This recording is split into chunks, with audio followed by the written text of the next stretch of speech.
Dan bersedia di talian ketika ini ialah editor majalah Astro Awani, Zan Azli, yang seperti saya katakan tadi, beliau akan berkongsi perkembangan operasi SAR dari Perth. Hello Zan. Ya, Iza. Zan, apa khabar di Perth, Australia? Baik. Okey, apa perkembangan Zan yang boleh dikongsikan? Okey, seperti tadi kita tahu yang Timbalan Perdana Menteri Australia, Mr. Warren Truss telah pun datang untuk mengunjungi Royal Air Force, Australian Air Force Base Pearce yang berada di Perth ini, dan beliau telah menyatakan bahawa hari ini cuaca sangat baik dan keadaan untuk bertemu dengan objek-objek itu mungkin agak cerah. Tapi kami masih menunggu lagi berita. Kapal terbang yang berlepas, kapal terbang pertama yang berlepas pagi tadi pada jam 6 pagi telah pun tiba ya di Air Force Base di sini, di Pangkalan Terudara di sini, dan kami masih menunggu berita daripada kapal terbang itu, daripada pesawat itu. Tapi dari masa sekarang sehinggalah 6-7 petang nanti, kita akan lihat pesawat-pesawat, 5 pesawat lain juga akan tiba, dan kita hanya boleh menunggu dan menanti laporan daripada kapten-kapten pesawat itu, ya Iza. Zan, mungkin bila agaknya kita boleh dapatkan satu confirmation mengenai dua objek yang kita nampak dalam satelit itu? Mungkin bila kita boleh dapat confirmation sama ada dia adalah sebahagian daripada MH370 ataupun tidak? Kalau menurut Kapten Craig Heap siang tadi, apabila ketika press conference, dia telah menyatakan bahawa walaupun hari ini peluang cerah untuk bertemu dengan objek-objek itu, namun beliau dan juga Timbalan Perdana Menteri mengingatkan kami bahawa kawasan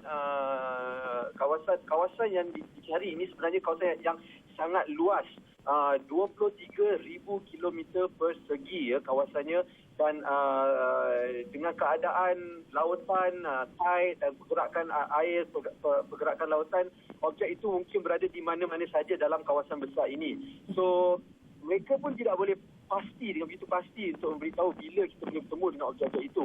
Dan walaupun jikalau objek itu ditemu juga, mereka masih perlu melakukan ujian untuk menentukan bahawa objek-objek itu sebenarnya adalah daripada pesawat MH370, Iza. Zan, saya difahamkan seperti yang Zan katakan tadi, keluasannya lebih kurang 20,000 km persegi, di mana ia sangat luas. Dan mungkin selain daripada keluasan Lautan Hindi itu sendiri, apakah cabaran-cabaran lain yang mungkin akan dilalui oleh kumpulan menyelamat dan mencari ini, Zan? Kapten Craig Heap siang tadi telah menyatakan kepada kami bahawa walaupun kami ada satelit yang boleh menentukan imej-imej, mendapatkan imej-imej, dan kami ada pesawat-pesawat yang canggih yang boleh terbang ke situ dengan pantas, namun usaha untuk mencari sebenarnya masih bergantung kepada usaha manusia, ya. Kita masih kaki tangan anggota tentera udara masih perlu menggunakan mata mereka sendiri, mata kasar, untuk melihat kawasan itu. So itu saya rasa adalah cabaran yang paling besar, Iza. Okey, baiklah Zan, soalan terakhir saya, Perdana Menteri Tony Abbott, Perdana Menteri Australia Tony Abbott ada bercakap dengan Perdana Menteri Malaysia Datuk Seri Najib Tun Razak ke secara konsisten? Menurut Timbalan Perdana Menteri siang tadi, beliau mengatakan bahawa kerajaan Australia sebenarnya menghubungi kerajaan Malaysia setiap beberapa jam untuk memberi maklumat terkini mengenai operasi yang berada di sini, Iza. Okey. Baiklah Zan, jaga diri di sana ya, dan teruskan menghantar perkembangan-perkembangan di Perth, Australia mengenai dengan misi mencari dan menyelamat MH370. Terima kasih Zan. Terima kasih, Iza. Itu dia tadi editor majalah Astro Awani, Zan Azli, berkongsi perkembangan operasi SAR ataupun mencari dan menyelamat di Perth, Australia.